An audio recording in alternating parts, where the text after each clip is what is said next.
Haleluya. Wewe sio wa kawaida. Bwana Yesu asifiwe. Wewe sio wa kawaida. Sema amina. Sema amina. Mungu wetu ni mwema. Jina la Bwana lihimidiwe sana. Na mchana wa leo ni mchana mwingine ambao Mungu amekupa nafasi. Na Mungu amekupa nafasi ya kuingia nyumbani mwa Bwana. Na tunakwenda kusikiliza neno la Mungu.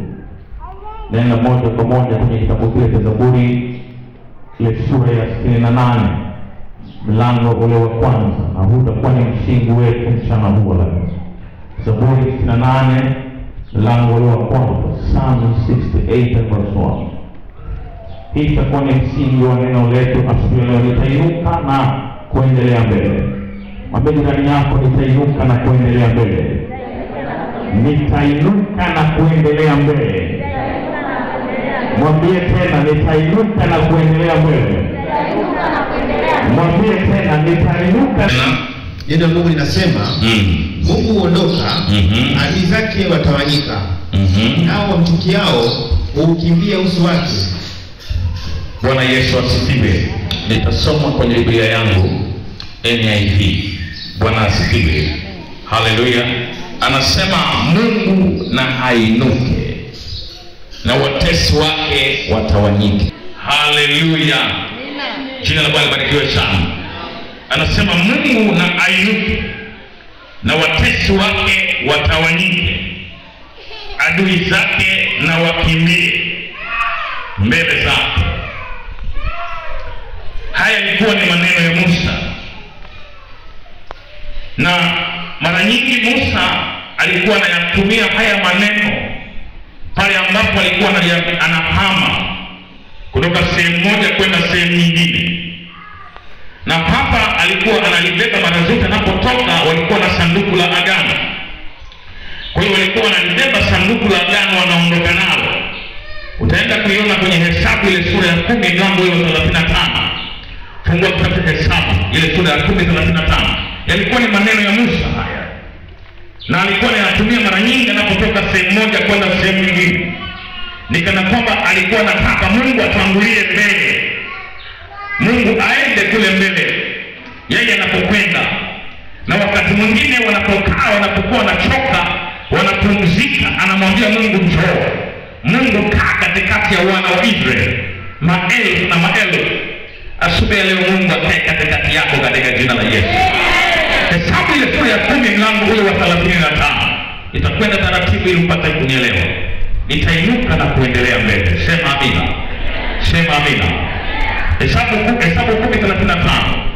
Neno la Mungu linasema ndio ilikuwa hapo sanduku liliposafiri kwenda mbele, ndipo Musa akasema, inuka Bwana, adui zako watawanyike. Inuka Bwana, adui zako na watawanyike, na wakimbie mbele zako hao wakuchukiao. Ndio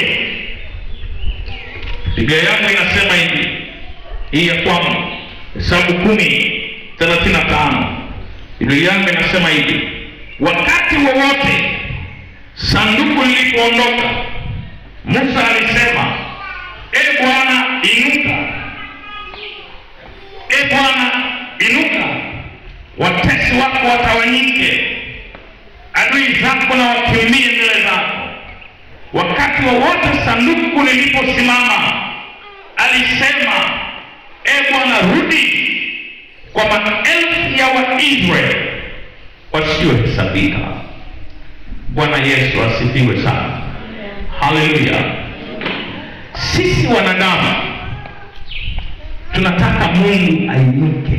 Mbinguni ni kitu tofauti. Mbinguni ni kitu tofauti. Mbinguni wanasema mwanadamu na ainuke ili maadui wa Mungu waweze kutawanyika. Malaika wanakusubiria wewe uinuke ili watesi ambao wako kwenye maisha yako watawanyike.